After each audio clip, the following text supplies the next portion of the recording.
नमस्कार। एक बार पुनः स्वागत है आप सभी लोगों का हमारे ऑफिशियल यूट्यूब चैनल पे। और आज हम अपने मेंस आंसर राइटिंग प्रोग्राम के तहत आप लोगों के समक्ष उपस्थित हुए हैं, जिसके तहत हम यूपी पीसीएस जीएस पेपर 5 के तहत जो है वो क्वेश्चन करने वाले हैं। और आज का जो हमारा प्रश्न है वो उत्तर प्रदेश पंचायती राज प्रणाली में व्याप्त समस्याओं को रेखांकित कीजिए। मतलब इसमें जो है उत्तर प्रदेश में जो पंचायती राज प्रणाली है उसमें जो समस्याएं क्या है, हम जो है उसकी चर्चा यहाँ करने वाले हैं। बहुत सीधा सा प्रश्न है, तो आइए देखते हैं इसमें आपको क्या लिखना है। देखिए, सबसे पहले एक छोटी सी भूमिका, और भूमिका को लेकर के ये नहीं है कि आप बहुत समय दे दीजिए सोचने में। जैसे ही आपके दिमाग में जो क्लिक करे, बहुत साधारण शब्दों में भूमिका लिख दीजिएगा। पंचायती राज व्यवस्था ग्रामीण जनता की लोकतंत्र में प्रभावी भागीदारी का सशक्त माध्यम है। मतलब आप पंचायती राज जो व्यवस्था उसके बारे में बता रहे हैं कि जो है ग्रामीण जनता की लोकतंत्र में प्रभावी भागीदारी का सशक्त माध्यम है। इस व्यवस्था के तहत ग्राम पंचायत, क्षेत्र पंचायत एवं जिला पंचायत आते हैं। 73वें संविधान संशोधन 1992 द्वारा इसे संविधान में शामिल किया गया। देखिए, भूमिका में ऐसे ही आप इंफॉर्मेशन भी दे रहे हैं, ये नहीं है कि आप जो है खूब कहानी की तरह भूमिका बना दीजिए। देखिए, वो स्कोप आपको जीएस के पेपर में नहीं है, और वाकई में स्टेट पीसीएस या यूपीएससी के किसी भी पेपर में नहीं है। वो बीए हुए में जब आप लोग थे वो दौर अलग था, तो आप उस दौर से निकली, आप कंपटीशन दे रहे हैं, और यहाँ आपको इसी तरीके से भूमिका लिखते हुए आगे बढ़ना है। फिर यद्यपि इस विधान में पंचायती राज प्रणाली को सशक्त तो बनाया गया, किंतु अभी भी इसमें कुछ समस्याएं व्याप्त हैं। देखिए, आपने एक छोटा सा भूमिका दिया, भूमिका में बताया कि पंचायती राज प्रणाली क्या है, इसका उद्देश्य क्या है, ये कब गठित हुआ, ये सारी चीजें आपने भूमिका में ही जो है तो वो बता दी संक्षेप में। और आपके प्रश्न में कह रहा है कि व्याप्त समस्या बताइए इसमें, और आप अपने भूमिका में ही जो है उतर गए हैं कि अब हम जो है अगले पॉइंट में इसकी समस्याओं पर चर्चा करने वाले हैं। तो आप आइए, चूंकि उत्तर प्रदेश देश का सर्वाधिक ग्राम पंचायतों वाला राज्य है, ऐसे में यहाँ की पंचायती राज प्रणाली के समक्ष जो भी कुछ समस्याएं हैं जो निम्न हैं। अब देखिए, जो समस्याएं हैं उसमें सबसे पहला है संस्थागत समस्या, वित्तीय समस्या, जागरूकता का अभाव, राजनीतिक हस्तक्षेप, अधिकार संबंधी समस्या। देखिए, इसी तरीके से आप जो है लिख दीजिएगा, और ऐसे ही मुख्य परीक्षा में लिखिएगा। क्योंकि अब इतना अगर आपने लिख दिया तो परीक्षक समझ जाएगा कि अब जो है आप इन्हीं समस्याओं को जो है वो एक्सप्लेन करने वाले हैं आगे। तो चलिए अब एक एक करके एक्सप्लेन कर लेते हैं। देखिए, आगे बढ़ने से पहले एक छोटी सी सूचना, आप सभी जान रहे होंगे कि आप लोग की जो मुख्य परीक्षा है वो थोड़ा सा लेट हो रही है, और पीटी की भी जो अभी कैलेंडर नहीं आया है, और प्रीलिम्स और मुख्य परीक्षा के बीच में आपको उतना समय नहीं मिलने वाला है जितना पहले मिल जाता था, क्योंकि आपकी परीक्षा ऑलरेडी बहुत लेट हो गई है। तो जैसे ही परीक्षाएं शुरू होंगी तो बहुत जल्दी इसको आयोग निपटाने का प्रयास करेगा। तो अभी आप लोगों के पास एक अच्छा अवसर है कि आप अपने जीएस के पेपर को भी तैयार करते रहिए मुख्य परीक्षा के दृष्टिकोण से। तो उसी के तहत हमारे संस्थान द्वारा जो है वो जीएस पेपर 5 और 6 को लेकर के टेस्ट सीरीज का आयोजन किया जा रहा है। और इसके माध्यम से देखिए, हमारे संस्थान का उद्देश्य ये है कि प्रत्येक टॉपिक से आपको डेली 2 क्वेश्चन दिया जाएगा, आप शाम तक उसको करके दिखाइए, फिर आपकी कॉपी का जो है वो मार्किंग कर दी जाएगी, और सेम डे ही आपको उसका मॉडल उत्तर दे दिया जाएगा। मतलब उस टॉपिक से जो महत्वपूर्ण प्रश्न है वो आपको यहाँ करा दिए जाएंगे, साथ ही साथ जो संभावित प्रश्न है जिनकी बहुत संभावना है वो भी हो जाएगी। और इसके माध्यम से जो आपको मुख्य परीक्षा में लिखने का डर है, जो आप लोग भागते हैं, आंसर राइटिंग नहीं करते हैं, तो वो आपका धीरे धीरे खत्म होगा। क्योंकि आप सभी जानते हैं कि मुख्य परीक्षा में यदि आपके आंसर राइटिंग की प्रैक्टिस नहीं रहेगी तो विश्वास मानिए आपका परीक्षा जो है वो गड़बड़ होगा, स्पीड को लेके समस्याएं आएंगी। बहुत लोग का होता है कि उनको कंटेंट आते रहते हैं, उनके पेपर छूट जाते हैं। तो ये सारी चीज़ों का प्रबंधन आपको टेस्ट सीरीज के माध्यम से ही होता है। तो आप लोग भी इसका लाभ उठाएं और अधिक जानकारी के लिए 7303307507 पे संपर्क करें। ऑफिस के लोग और बेहतर बताएंगे आपको। चलिए अब इसमें जो है सबसे पहला आपने बताया ना कि समस्याएं क्या थी, संस्थागत समस्याओं का उल्लेख किया है, तो अब उसमें थोड़ा सा आप बता दीजिए कि जो संस्थागत समस्याएं हैं उसमें सबसे पहला क्या है कि ग्राम सभा की नियमित बैठकों का आयोजन नहीं होना। जो प्रधान लोग होते हैं और प्रधान के साथ साथ सदस्य लोग होते हैं, तो इन लोगों का एक पंचायत भवन होता है, आप लोगों के गांव में भी होगा, ग्राम सभा में, हर ग्राम सभा में एक होता है। तो उस पंचायत भवन में ये नियम है कि समय समय पर जो पंचायत के जो प्रतिनिधि लोग हैं वो वहाँ बैठे, प्रधान लोग बैठे, उप प्रधान रहे, सदस्य लोग रहे, और डेवलपमेंट को लेकर के क्या प्रयास होने चाहिए, किस दिशा में कार्य हो रहा है, उसकी जो है तो वो चर्चा करे। लेकिन आप देखते होंगे कि ये केवल पंचायत भवन जो है उसमें ताला ही बंद रहता है। कभी ऐसा नहीं होता कि आप देखें कि आपके प्रधान जी लोग या जो भी जनप्रतिनिधि लोग हैं वहाँ बैठे हों, आपकी समस्याओं को सुन रहे हों या डेवलपमेंट को लेकर के कुछ रूपरेखा बना रहे हों। तो यही चीज़ें यहाँ हो रही हैं कि आयोजन नहीं होना, जिससे फैसले सर्वसम्मति से नहीं हो पाते, एवं सारा दायित्व ग्राम प्रधान पर आ जाता है। देखिए ग्राम प्रधान पे दायित्व आ जाता है, ग्राम प्रधान जो है वो दायित्व चाहता भी है, वो खुद नहीं प्रयास करता है, क्योंकि वो अपने अधिकार को जो है वो विकेंद्रित नहीं करना चाहता। वो कहने को तो ये पंचायती राज प्रणाली का उद्देश्य ही यही था कि मतलब जो है जो राजनीतिक चीजें हैं वो तृणमूल स्तर तक पहुंचाया जाए, मतलब समाज के सबसे निचले पायदान तक राजनीतिक भागीदारी में लाया जाए लोगों को। लेकिन यहाँ ही प्रधान जो है वो अपने सदस्यों की नहीं सुनता या उप प्रधान को उस तरीके का महत्व नहीं देता। तो ये पहले पॉइंट में आप बता रहे हैं। फिर दूसरा, ग्राम पंचायतों एवं जिला परिषदों के मध्य संबंधों का समन्वयपूर्ण नहीं होना। आप सभी जान रहे होंगे कि ग्राम पंचायत के बाद जो बड़ी भूमिका में आता है वो जिला परिषद आता है, और जिला परिषद से भी ग्राम पंचायतों को बहुत सारा जो है वो अनुदान मिलता है, काम करने के लिए निर्देश मिलता है, फंड मिलता है, सारी चीज़ें मिलती हैं। तो वही है, लेकिन इन दोनों में भी आपस में उस तरीके से समन्वय नहीं होता है। फिर पंचायतों के पास कुशल मानव संसाधन एवं अनिवार्य अवसंरचना का भी अभाव है। मतलब अगर आप किसी चीज़ को इम्प्लीमेंट करना चाह रहे हैं तो उसके लिए आपके पास कम से कम आधारभूत संरचनाओं का होना जरूरी है। मतलब एटलीस्ट भवन हो, भवन में व्यवस्था हो, फर्नीचर कुर्सी हो, उसके बाद फिर उसमें इंटरनेट ब्रॉडबैंड की सुविधा हो, फिर आपके पास स्किल्ड एम्प्लॉई हो, ये सारी चीज़ें होनी चाहिए। तो कहीं ना कहीं अभी उस दिशा में उतनी प्रगति नहीं हो पाई है। तो ये आप दिखा देंगे संस्थागत प्रयास के तहत जो इसकी सीमाएं हैं। फिर जो दूसरी समस्या है पंचायतों को लेकर के, वो वित्तीय समस्याएं हैं। देखिए पंचायतों के पास वित्तीय संसाधन का अभाव है। किसी भी पंचायतों के पास स्वयं से कर राजस्व का स्रोत नहीं है, अतः वह वित्त हेतु राज्य सरकारों की दया पर निर्भर रहते हैं।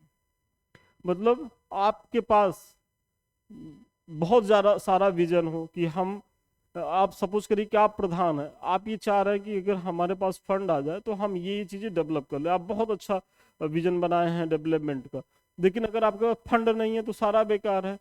और जो पंचायती राज की जो संस्थाएं होती हैं उनमें अभी तो कुछ हद तक इसको दूर किया गया है, लेकिन वर्तमान समय में भी उस तरीके से इनको फंड नहीं मिल पाते, और ये उस दिशा में स्वायत्त भी नहीं होते कि कुछ कर लगा ले, कुछ रेवेन्यू जो है वो जनरेट करने का प्रयास करें। ये पूरी तरीके से डिपेंड कहाँ होते हैं, राज्य सरकारों पर, या फिर कुछ योजनाएं जो केंद्र सरकार के तहत चलती हैं उनसे कुछ अनुदान पाते हैं। मतलब ये एक तरीके से डिपेंड ही रहते हैं, इनका अपना व्यक्तिगत कोई आर्थिक आधार नहीं है कि जिससे ये डेवलपमेंट कर सके।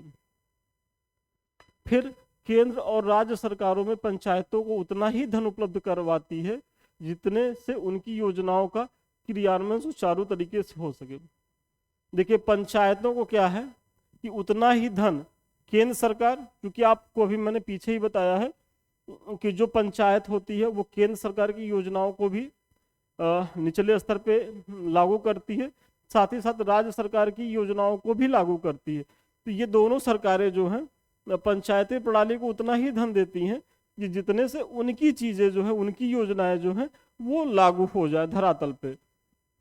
यदि वे स्वयं से कोई योजना चलाना चाहें तो इन्हें वित्तीय समस्याओं से जूझना पड़ता। वही जो मैंने पीछे बताया कि अगर गांव के प्रधान ये सोचे कि हम राज्य योजना या केंद्र प्रायोजित योजना से अतिरिक्त कुछ कर ले, तो फिर वही समस्या आएगी इनके पास, वित्त की समस्या। इस दिशा में राज्य वित्त आयोग की भूमिका भी संदिग्ध होती है, एवं इसका झुकाव राज्य सरकारों की ओर होता है। देखिए, कोई भी संवैधानिक संस्था है वो काम करती है अपने बॉस के अंतर्गत ही, और राज्य वित्त आयोग का बॉस कौन है? वो राज्य सरकार है। तो जब बॉस जैसा चाहेगा वैसी ये अनुशंसा कर देगी जो राज्य वित्त आयोग है। हालांकि इससे ऐसी अपेक्षा नहीं की जाती, क्योंकि कोई भी अगर संस्था बन रही है तो उसका उद्देश्य ही होता है कि वो निष्पक्ष तरीके से काम करे, लेकिन ऐसा हो नहीं पाता है। तो यही एक समस्या ये भी है, जो समस्या केंद्रीय वित्त आयोग को लेकर के राज्य सरकारें आरोप लगाती हैं कि जो केंद्रीय वित्त आयोग है वो केंद्र सरकार की सुनता है, तो वही समस्या जो है ग्रामीण स्तर पर राज्य सरकारें लगाती हैं। ये समस्या जो है कि राज्य वित्त आयोग जो है वो किसकी सुनता है? राज्य सरकारों की सुनता है, हमारे लिए फैसले उतने रेशनल तरीके से नहीं करता है।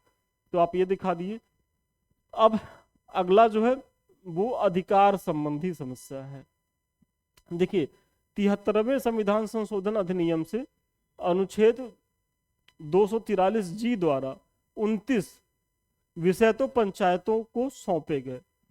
देखिए, ये आर्टिकल याद कर लीजिएगा, बहुत महत्वपूर्ण है आपके पीसीएस पीटी के फैक्ट के लिए। और ये विषय कि 29 विषयों को तो जो है वो पंचायतों को सौंपे गए, किसके द्वारा? 73वें संविधान संशोधन 1992 के द्वारा। किंतु इन विषयों में किनका हस्तांतरण वास्तव में पंचायतों को होगा, यह राज्य सरकार के विवेक पर छोड़ दिया गया।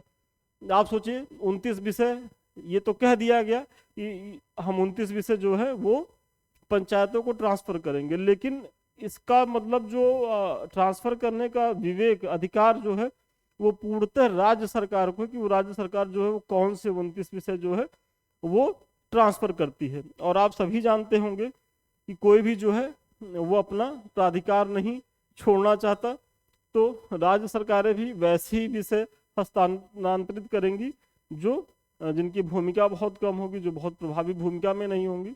तो ये भी एक अधिकार संबंधी समस्या है, किसकी? पंचायतों की। फिर जागरूकता का अभाव।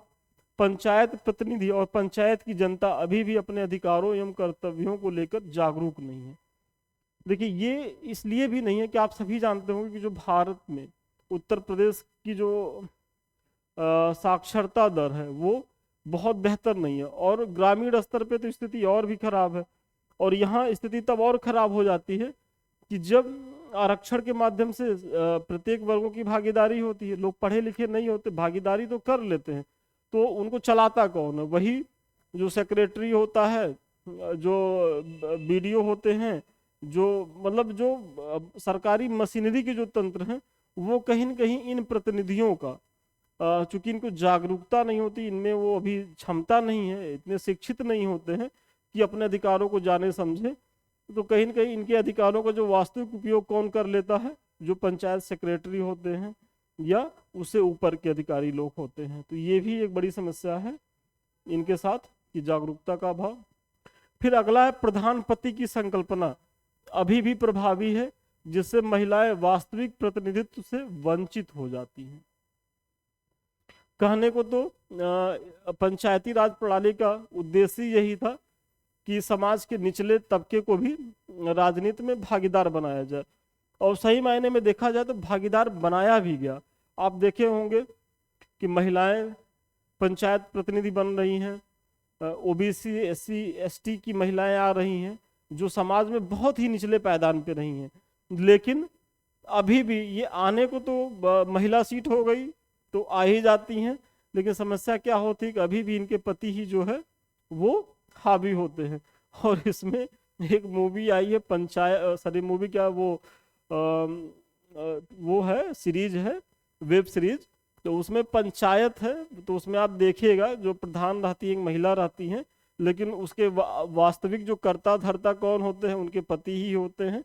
बहुत अच्छी अच्छी वेब सीरीज आप लोग देखिएगा, तो बहुत हद तक आप समझ पाएंगे कि पंचायतों की जो समस्याएं हैं वो हैं क्या।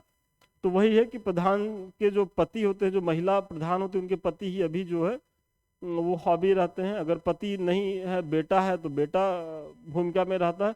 मतलब कहीं न कहीं पितृ जो सत्तात्मक समाज का जो चरित्र है वो यहाँ अभी भी दिखाई देता है।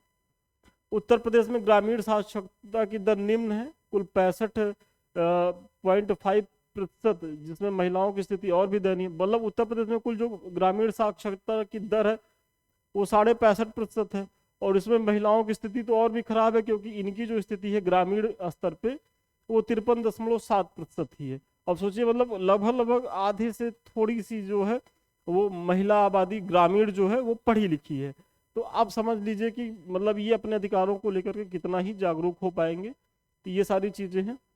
और फिर इसमें जो अगली समस्या है इसमें, वो राजनीतिक हस्तक्षेप की समस्या है। देखिए, वर्तमान समय में पंचायतों के चुनाव में भी राजनीतिक दलों की भागीदारी बढ़ती जा रही है, जिससे इसमें भी जाति मजहब का प्रभाव बढ़ रहा है, जो इसके गठन के उद्देश्य को विद्रूप कर रहा है। देखिए, जो पंचायतों में पहले क्या होता था कि राजनीतिक पार्टियां जो हैं वो भागीदारी नहीं करती थी। मतलब कि जो प्रधान होते थे या जो जिला पंचायत सदस्य होते थे वो लोग किसी पार्टी से नहीं होते थे। लेकिन वर्तमान समय में क्या है कि यहाँ भी जो राजनीतिक पार्टियां हैं वो घुस गई हैं, और प्रत्यक्ष या अप्रत्यक्ष तौर पे वो प्रभावित कर रही हैं। जो इनकी इसकी मूल संकल्पना थी वो उससे हट करके यहाँ काम हो रहा है। तो एक समस्या पंचायतों में ये भी आ रहा है। और चूंकि जब राजनीतिक पार्टी घुसेगी तो जाति धर्म मजहब सारी चीज़ों की एंट्री हो जाएगी, और वहाँ जो है विकास जो है वो गौड़ हो जाएगा, और बाकी जो चीज़ें हैं वो मुख्य हो जाएंगी। तो तृणमूल स्तर पे भी, ग्रामीण स्तर पे भी ये चीज़ें आप देखते होंगे चुनाव में ये चीज़ें हावी हो जा रही हैं। मतलब लोग विकास पे वोट ना करके इन्हीं सब पे वोट करते हैं कि हमारी जाति क्या है, हमारे धर्म का है, हमारे मजहब का है। इसी तरीके से पंचायत प्रतिनिधि चुने जा रहे हैं। तो ये सारी समस्याएं आपने बता दी। फिर एक छोटा सा निष्कर्ष कि उपर्युक्त विवरण के आधार पर कहा जा सकता है कि वर्तमान में भी इस व्यवस्था में कुछ समस्याएं हैं, जिसका निदान केंद्र एवं राज्य सरकारों को मिलकर करना चाहिए, जिससे पंचायती राज व्यवस्था और मजबूत हो सके और अपने वास्तविक उद्देश्यों की प्राप्ति कर सके। मतलब आप अपने निष्कर्ष में ये बता रहे हैं कि सही में समस्याएं हैं वर्तमान में भी, आपने पीछे बताया ही है।